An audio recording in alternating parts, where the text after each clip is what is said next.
Hello guys, good day. Ito nga pala yung tutorial tips natin para sa mga newbie, no? So sa mga nahihirapan gumawa ng dyan, yung hindi mahilig mag-war, ito, War XP. Meron tayong ibang source of XP which is itong defected train card. Sa shop, mabibili natin to magkano lang? Tig 900k. So sa apat na ito, kung bibilin mo ito, everyday makakakuha ka ng isang XP. Dapat hard, hindi normal easy. Dapat hard, no? So, ito yung makukuha natin, guys. Ito yun. Every matatapos natin, everyday reset yan, 12 midnight. Magkaka-XP tayo. Tapos, try natin. So, ito yung XP natin, no? 9689. Then, kuha tayo dito. Yun.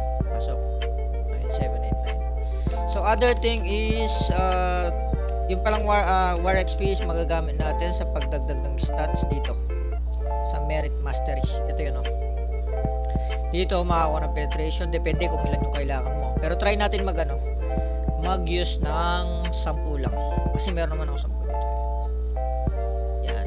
Kung meron kong merit support medal, mas malaki yung chance na makuha mong score dito. So ito try natin, no.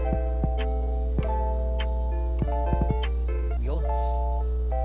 So kung nadagdagan yung points sa atin kanina, 1 lang yan, no.